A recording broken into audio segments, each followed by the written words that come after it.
O que é o integralismo? Plínio Salgado.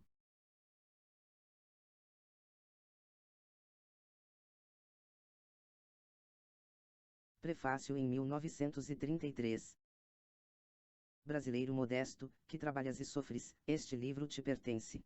Bem sei de tua apreensão, de tua inquietude, quando, no silêncio da noite, vendo tuas filas e teus filhos dormirem, tremes pelo destino que os espera. Pensas, naturalmente, que a sociedade pode desabar no sorvedouro extremista, pois os tempos andam carregados de ameaças.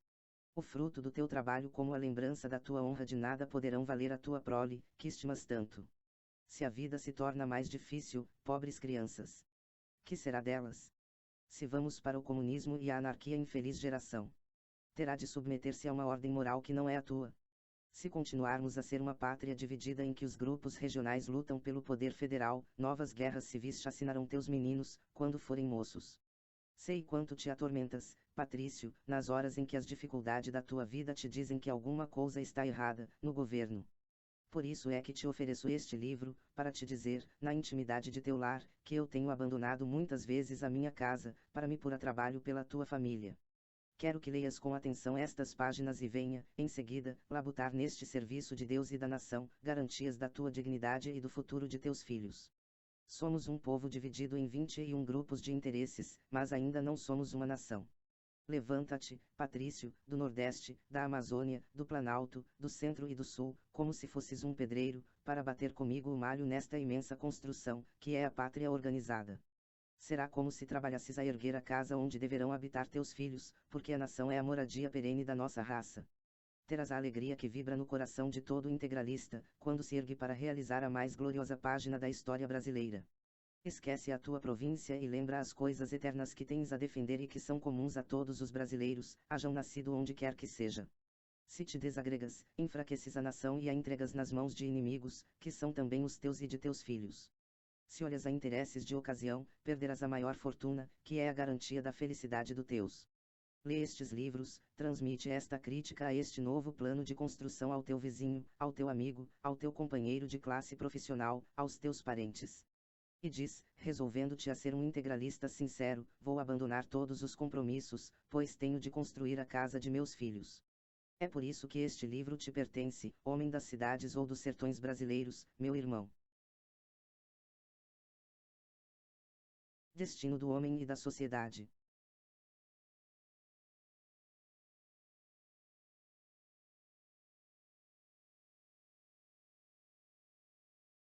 A presente exposição da doutrina integralista eu a faço para as massas populares, procurando ser o mais simples possível, evitando as terminologias difíceis e me desembaraçando das malhas dos eruditismos. Escrevo para o meu povo, numa hora de confusão e de dúvidas, tanto nacionais como universais, e todo o meu desejo é tornar acessível ao simples o pensamento que já penetrou as classes ilustradas do país. Este livro pertence ao operário das cidades e aos trabalhadores do campo, ao soldado e ao marinheiro, ao estudante que ainda não atingiu os cursos superiores, aos pequenos proprietários, aos pequenos comerciantes, aos animadores das modestas iniciativas agrárias ou industriais. Toda essa população brasileira, que fervilha nos centros urbanos ou se espraia pelos sertões, precisa ter uma consciência nítida do que lhe cumpre fazer e, principalmente, do que estamos fazendo, nós, os integralistas, que já somos tantos, nas diferentes circunscrições da República. Eis porque esta exposição deve começar por onde é forçoso o príncipe ela perguntando-se, qual o destino do homem e da sociedade. Ponha cada um a mão na consciência, medite um pouco, examinando os seus mais íntimos anseios. Observe a natureza humana dentro do seu próprio ser.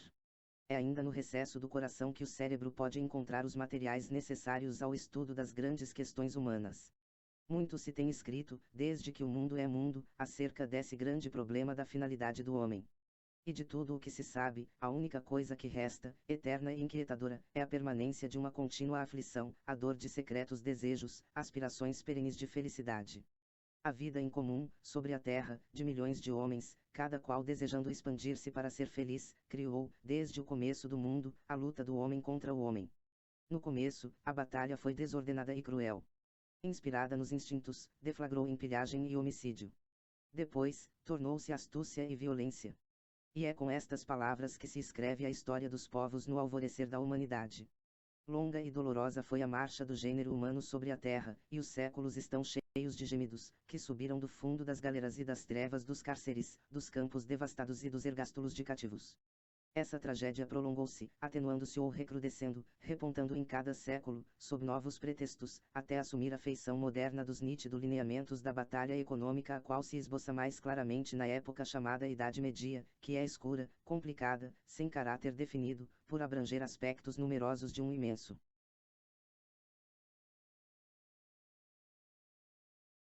laboratório social. Foi daí por diante, e principalmente a constar do período da história denominado Renascimento, que a humanidade começou a compreender bem o sentido verdadeiro da sua luta, sentido esses dissimulado por outros interesses aparentes, que revestiam a crueldade das guerras e das políticas internas de uma luz heróica e sugestiva. A luta, em última análise, era pelos bens materiais, e o desejo deste armava os braços dos poderosos, os exércitos dos impérios, como acendia o despeito e a cólera dos nos vencidos e oprimidos. Durante toda a marcha da humanidade, dois conceitos de vida e de finalidade se revezarão, ou se antepuseram, ou se conciliarão, de um ponto de vista formal, para de novo se separarem nessa outra luta do espírito, que acompanhou paralelamente o combate econômico. Um desses conceitos de vida é o materialista, isto é, o que encara a vida humana como fenômeno que começa e termina sobre a Terra. Para os que adotam esse conceito, não existe Deus, não existe alma, e, como consequência natural, tudo o que se relaciona com essas duas ideias puramente espirituais, como sejam, a dignidade do ser humano, que se torna insubsistente por falta de base, a concepção moral, que se torna inexplicável e perfeitamente inútil, a ideia de pátria, que não passa, então, de simples convencionalismo, a ideia estética, isto é, da beleza, que, sendo uma disciplina dos sentidos, segundo aspirações transcendentais, perde os seus pontos de referência, o amor da família e o do próximo, que já não se explicam uma vez que se tem de adotar um critério de felicidade pessoal, egoística, sem incômodos nem compromissos, e, finalmente, o sentimento de disciplina consciente que será substituído pela disciplina mantida pela violência dos mais felizes nos golpes aventurosos. O outro conceito é o espiritualista, isto é, o que considera a vida humana como um fenômeno transitório, condicionando uma aspiração eterna, superior. Para os que adotam esse conceito, existe Deus, existe a alma, e como consequência natural, tudo o que se relaciona com essas duas ideias. O ser humano tem a sua dignidade, porque se torna superior às contingências materiais, ultrapassando os limites da luta biológica e a este impondo um ritmo próprio, a concepção moral torna-se um imperativo perfeitamente definido e compreensível, a pátria deixa de ser uma convenção, para ser uma realidade moral, ligada à realidade da família e à tradição do povo, a estética, isto é, a ideia da beleza, torna-se precisa, jamais descambando para as aberrações, que traduzem quase sempre confusão dos instintos ou perversões sexuais ou da sensibilidade, o amor da família e do próximo determina a abnegação e o sacrifício, glorificando o homem pela libertação do egoísmo, e finalmente a disciplina terá uma origem interior, criando a harmonia dos movimentos sociais, como finalidade suprema.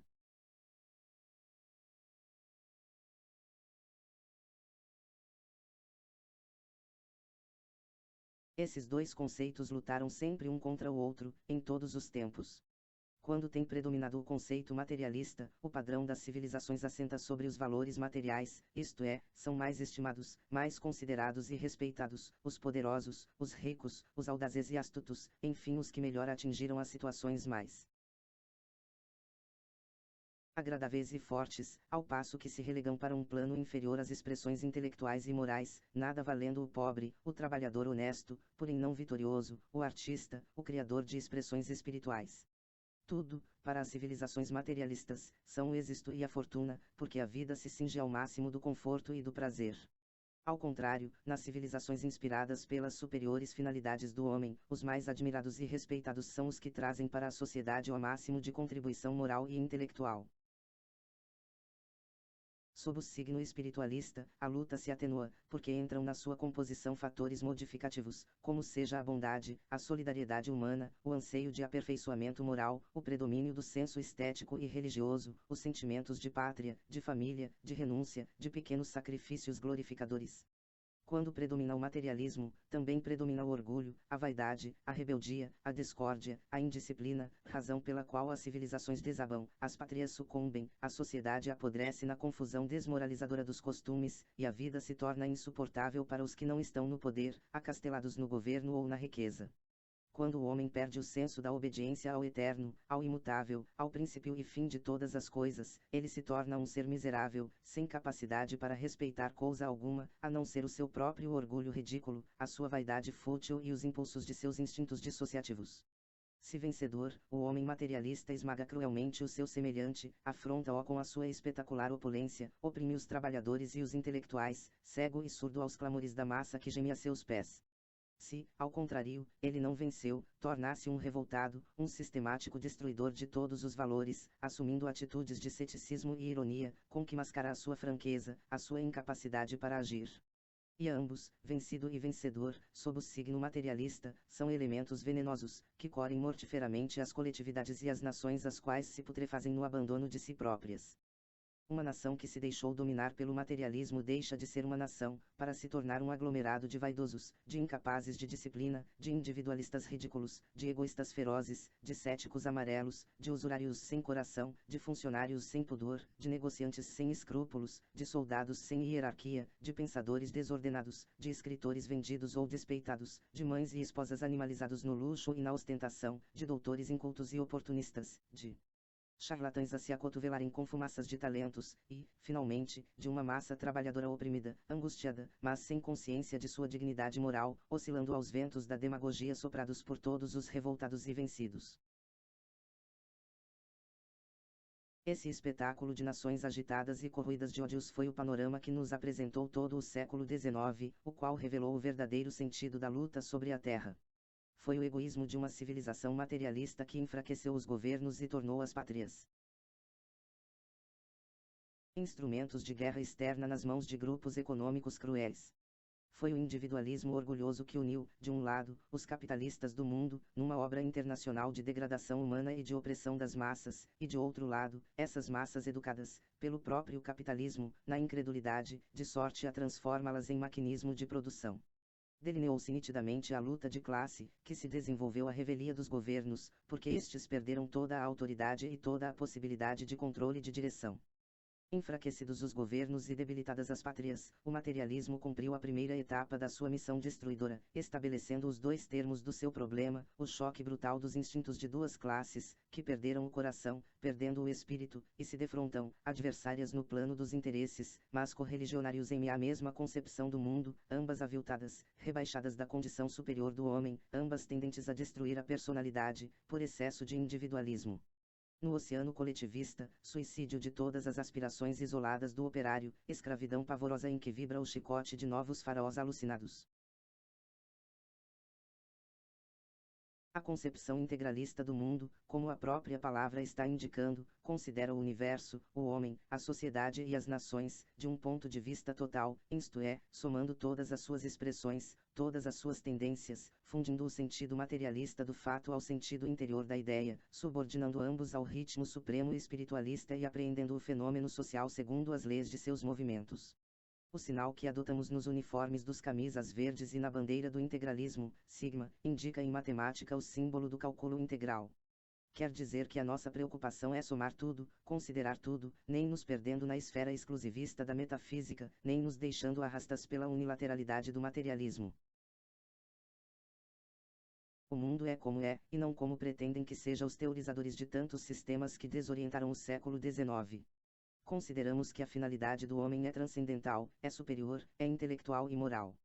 Consideramos, entretanto, que nem por isso o homem deixa de ser um índice biológico, isto é, o homem é um ser complexo, com aspirações na Terra, como corpo, e aspirações no infinito, como centelha da luz eterna. Cumpre considerar o homem, não como peca de máquina, segundo pretendem os comunistas e os capitalistas, ambos baseados na mesma concepção materialistas do universo, e sim como um ente autônomo, com sua dignidade própria, sua personalidade de todo o ponto respeitável.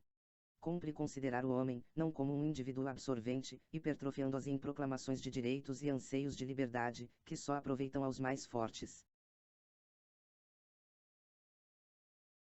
Porém como um ser pensante e raciocinador, capaz de compreender os impositivos da harmonia social para a efetivação da felicidade de cada um, e, por consequência, uma personalidade que só assim poderá evitar a crueldade das lutas sem respeito à autoridade da nação. cumpre considerar o homem, não apenas como um ser de finalidade exclusivamente sobrenatural, o que seria também a destruição da sociedade porque cada um deveria, então, cuidar tão só da sua vida interior e contemplativa, porém como dupla natureza e, conseguintemente, portador de dupla aspiração, e isso não é preciso aprender-se nos livros, porque o funcionamento do organismo o está ensinando desde o nascimento. Compreendendo, assim, a finalidade do homem e da sociedade, o integralismo pretende realizar o homem integral, a sociedade integral, a nação integral, a humanidade integral. O homem, realizando as suas justas aspirações materiais, intelectuais e morais, a sociedade, funcionando harmoniosamente, a nação, com autoridade efetiva, através dos seus órgãos de governo, mantendo o equilíbrio entre o homem e a sociedade, e, finalmente, a humanidade, objetivando o seu superior destino de aperfeiçoamento. Isto exposto, negada a finalidade materialista, mas aceito o imperativo das exigências materiais, o que é muito diferente, entremos na parte política, mostrando o que pretende fazer o integralismo, como política científica, norteada por uma concepção filosófica. O que pretende e o que fará, porque ele é hoje uma força invencível, pelo fato de consultar as realidades humanas e nacionais da pátria brasileira.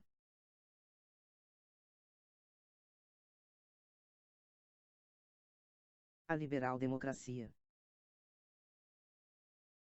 A luta econômica tem sido encarada sob dois critérios: primeiro, o critério individualista, isto é, o liberal democrático, baseado nos princípios da Revolução Francesa. Segundo, o critério coletivista, isto é, o socialista, baseado no marxismo. O primeiro critério pretende iludir as massas trabalhadoras, pela ostentação de um fundo moral, baseado na liberdade humana, na igualdade, na fraternidade, na possibilidade de cada um conseguir galgar por as posições de conforto e de poder, é, em última análise, um critério materialista, porque permite que se processe a evolução das forcas materiais da sociedade sem nenhuma orientação diretiva do Estado, tornando este um mero mantenedor da ordem pública. O segundo critério, procurando mostras às massas trabalhadoras que tudo se baseia no determinismo materialista e que o mundo deve ser encarado segundo o ritmo das forças materiais, é, em última análise, um critério idealista, que pretende segundo o fanatismo de uma ideia, contrariar a natureza humana, matando no homem tendências que lhe são próprias, atrofiando-lhe a personalidade, negando-lhe qualquer valor como interferente na marcha social. O primeiro critério, o da liberal democracia, está falido completamente, porque sob a sua exclusiva responsabilidade é que os povos viveram e as nações se governaram no século passado, e os resultados colhidos foram, a Grande Guerra, que sacrificou milhões de vidas, a tragédia russa, as revoluções sul-americanas, a mazorca chinesa, o banditismo no território norte-americano, as perturbações sociais em todo o planeta, a chamada superprodução de mercadorias, as legiões de desempregados que sobem hoje a muitas dezenas de milhões, o pânico do capital e o desespero do trabalho, enfim, a angústia universal. A liberal democracia, proclamando a liberdade humana de um modo quase absoluto, criou um Estado fora e acima das lutas de indivíduos e grupos de indivíduos, um Estado meramente espectador da batalha econômica. Esse Estado se tornou cada vez mais fraco, sendo, dia a dia, corroído pelas forças em conflito, de modo que não pode influir no sentido de efetivar a justiça social e o equilíbrio da produção e do consumo. Dois conceitos foram consagrados pela democracia liberal. Primeiro, o conceito do homem cívico; segundo, o conceito da soberania nacional. Como a expressão da soma das vontades dos homens cívicos. O primeiro é o absurdo biológico e o segundo o absurdo sociológico. A relação entre esses dois conceitos denominou-se o voto. Foi o terceiro absurdo oriundo dos dois primeiros. Estudemos a liberal democracia, antes de entrar na análise da doutrina socialista. E comecemos, por onde devemos começar, isto é, pelo pivote das democracia, o voto.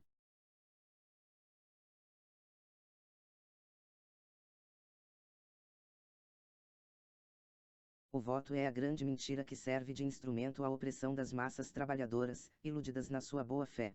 Assim vejamos. O voto deveria exprimir um interesse real, direto, sendo uma relação entre o eleitor e o candidato, do mesmo modo como este seria uma relação entre o problema público e a solução alvitrada pelo votante. Não basta conhecer o problema, é preciso ter interesse nele. Por exemplo, os dados articulados num quadro negro diante do aluno que se submete a um exame, afetam o seu sentimento apenas indiretamente, porque a realidade opressiva não é a dos algarismos propostos, mas a do êxito da prova. O esquema gizado tem muito menor importância real para o estudante, do que as contas do alfaiate ou a anotação de despesas sumariadas no seu canhenho. Não há emoção na consideração de uma conta de juros ou porcentagens, desde que os números não se refiram a realidades concretas da vida. Ninguém se apaixona por um teorema de Tales de Mileto ou uma lei de Arquimedes, mas todos se incomodam pela conta alterada que traz o garçom de um restaurante. Uns são problemas em função intelectual, outros são problemas em função da vida.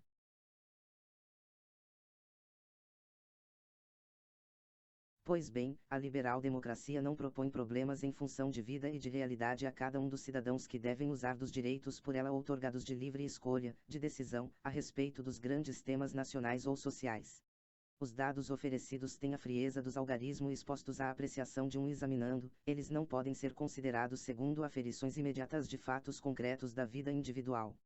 O sufrágio universal subordina todo um sistema de realidades sociais a uma pura abstração, isto é, ao conceito da soberania oriunda das fontes primárias da vontade geral. A este preconceito artificioso e utópico se condiciona toda a organização nacional, a tese relevantíssima da constituição dos poderes, o significado da representação.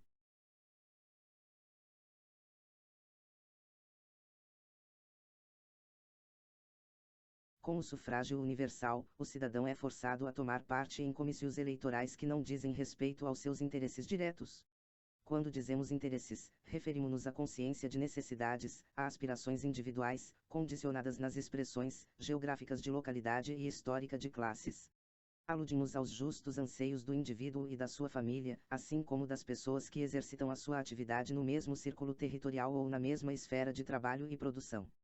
Pois todo o osso empenho deve ser o de realizar o máximo de aspirações individuais num máximo de aspirações coletivas, e quando dizemos máximo queremos com isso significar a necessária subordinação dos grupos ao pensamento dominante de disciplina e coordenação do Estado, como instrumento jurídico da nação. Não assim a liberal-democracia.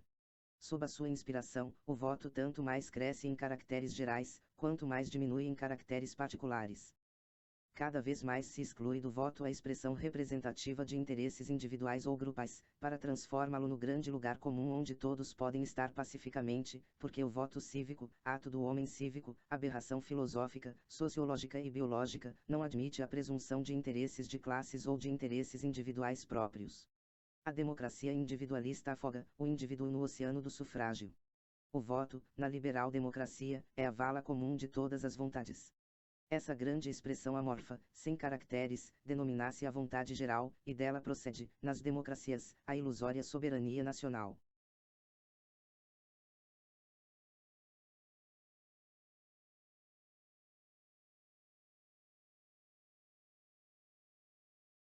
Nos próprios países perfeitamente unificados, solidamente constituídos em torno de um centro político comum, o sufrágio universal já representa um MA, porque faz os interesses do Estado girarem numa órbita própria, que desconhece todo o sistema de interesses inerentes às atividades do homem na sociedade, seja considerado como força econômica na formação dos grupos financeiros ou profissionais, seja apreciando como força moral, dentro da família, consciência religiosa, cultural, científica ou artística.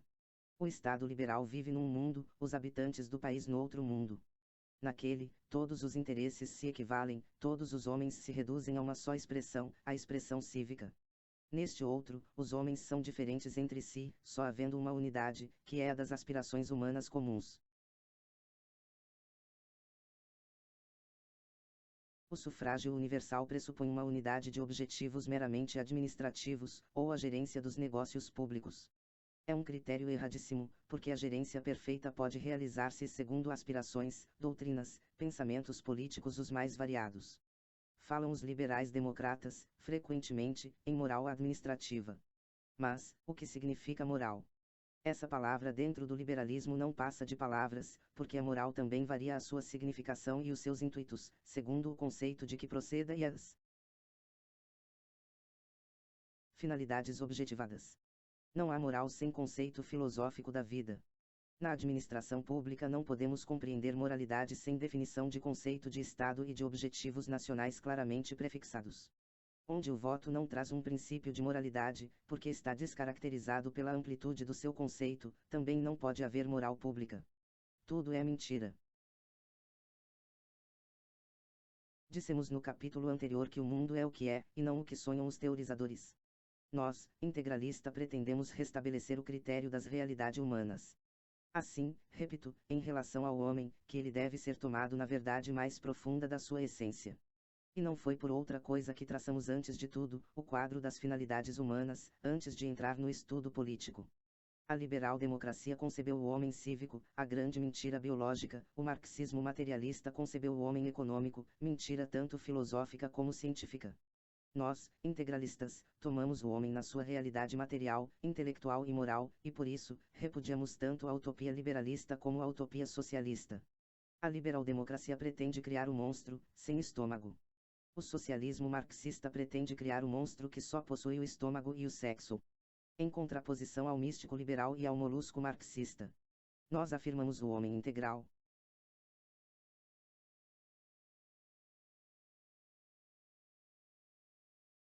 Em torno da concepção marxista se criaram fórmulas ilusórias, por serem unilaterais, como sejam o determinismo materialista, a proletarização das massas, a socialização dos meios de produção, a ditadura do proletariado, os direitos da coletividade. Em torno da concepção liberal se criaram essas fórmulas sediças que se denominaram a causa pública, a voz das urnas, a moralidade administrativa, o civismo, as massas eleitorais, a luta dos partidos, igualdade, liberdade, fraternidade. Em torno da nossa concepção, nós, integralistas, lançamos as fórmulas definitivas de salvação nacional e humana, exprimindo realidades, o Estado orgânico, a organização corporativa da nação, a econômica orientada, a representação corporativa, o homem integral, o realismo político, a harmonia das forças sociais, a finalidade social, o princípio da autoridade, o primado do espírito. Condenando a liberal-democracia, que arrastou o mundo à crise pavorosa em que se encontra, queremos feri-la no seu próprio coração, que é o Instituto do Sufrágio. O sufrágio universal, isto é, o direito de todos votarem no mesmo candidato, ainda que este não seja de sua classe, criou o absurdo de um Estado fora das competições econômicas e morais.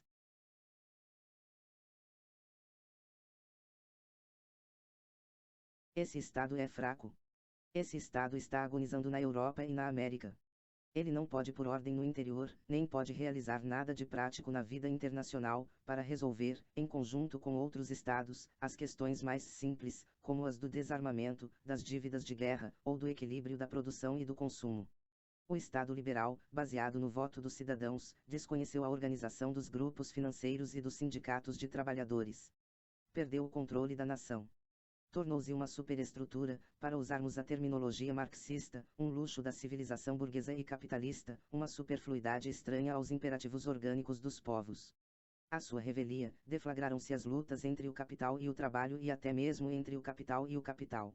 O aperfeiçoamento da técnica multiplicou as possibilidades da produção, alijando o homem das fábricas, e o Estado liberal foi impotente para manter uma uniformidade de ritmo no trabalho, que possibilitasse a colocação dos produtos e evitasse tanta miséria que se originou de tanta fartura. O mundo está em desordem porque o Estado liberal é fraco, é anêmico, é gelatinoso.